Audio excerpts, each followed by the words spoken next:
All right, so this is a 2004 or so Cobalt with a black hull.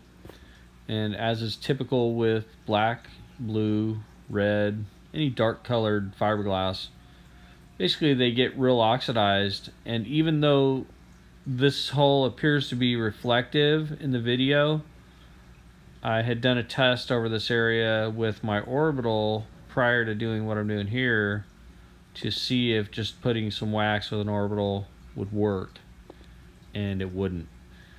Basically, even using a real good Griot's Garage orbital polisher with really good product, it just wouldn't make this hull look right. So I ended up jumping to the Flex rotary polisher that I'm using here, using a wool pad, using a mix of some heavy compound that's made for oxidized fiberglass, also some diamond cut, which is another compound that we use with fiberglass on a regular basis, and then also finally with some Ardex polymer based sealant. So that's kind of the mix I'm using here.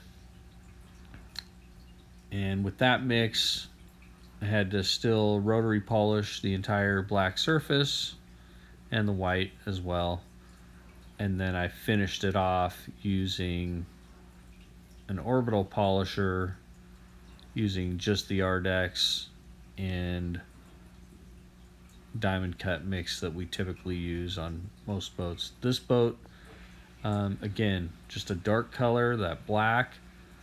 It just gets that hazy look to it, and it almost looks white in some areas. When I get to the stern of this boat, basically the back corner, like 99.9% of all Cobalts you'll see out there, if they're dark colored, the color portion of the stern has almost turned to a white that's, visible from as far away as you are to up close.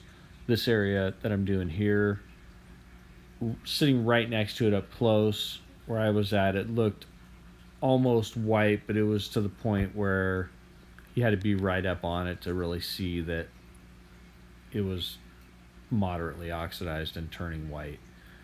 From back, even just as far away as the camera is, you can't see it in this video, obviously. But I would never just jump on a rotary and polish a boat that didn't need it, mainly because gel coat, just like paint, has only got so much that you can buff on. At some point, if you just continue to buff and buff and buff, you're going to wear through that. So I only use a rotary polisher when it's needed, which in a lot of cases it is needed because boats sit outside. The weather takes its toll. The sun's pretty harsh. If they're not washed regularly after using them, you'll get water spotting and staining that can occur. So a lot of times the rotary is needed, but I tend to go toward the side of caution, use the least aggressive thing I can. Right there, I'm just showing the amount of product I'm using. It's not really that much. It's about a quarter size amount of compound on there, and it's placed right near the center of the pad so that when I start buffing and get it worked into the pad, it doesn't spray everywhere like a lot of people tend to do when they're waxing and polishing. One of the nice things about the Flex polisher we use, it's light enough and stable enough that I can use one hand. 99% of the other polishers out there, you could not do this with. One, they're too heavy, and two, they'll just rip out of your hands. Now this one, it could rip out of your hands too because it does have enough torque and power behind it, but it's about half the weight of a lot of the polishers out there, which is why we use Flex. They're pretty expensive, but if you're doing this professionally, buy the best tool you can afford. In this case for us, we found that it's the Flex.